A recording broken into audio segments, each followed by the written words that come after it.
Field marshal साहब Iran गए हुए हैं और खिलाफ मामूल 3 या 4 दिन हो गए हैं ईरान के अंदर हैं। अभी मुझे नहीं मालूम वापस आए हैं या नहीं, वहीं पर हैं गालिबन। मुख्तलिफ ईरानी क़यादत से बातचीत कर रहे हैं, मुज़ाकरात के लिए ईरान को आमादा कर रहे हैं। चूँकि पाकिस्तान इस वक्त वाहिद मुल्क है जिस पर अमेरिका एतमाद कर रहा है, और कोई मुल्क तैयार ही नहीं है अमेरिका के लिए सालसी करने के लिए, अमेरिका की सफारतकारी के लिए।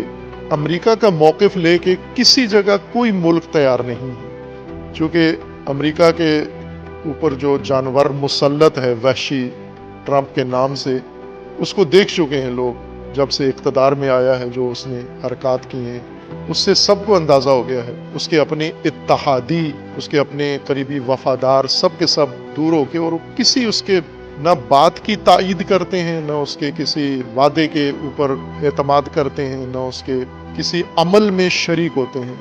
उसने खुद अपने आप को बेएतबार कर दिया है, बेएतमाद कर दिया है। वाहिद पाकिस्तान है, और ये पाकिस्तान के लिए, जैसा बाज़ मुबस्सिरीन इसकी तरफ रहनुमाई कर रहे हैं, कि पाकिस्तान के लिए एक बड़ी आजमाइश है, ये सख्त आजमाइश है। अगर इसमें पाकिस्तान कामयाब हो जाता है तो ये एक बड़ी तारीख़ पाकिस्तान बनने के बाद ये सबसे बड़ी पाकिस्तान की आलमी उमूर में, सियासी उमूर में कामयाबी होगी।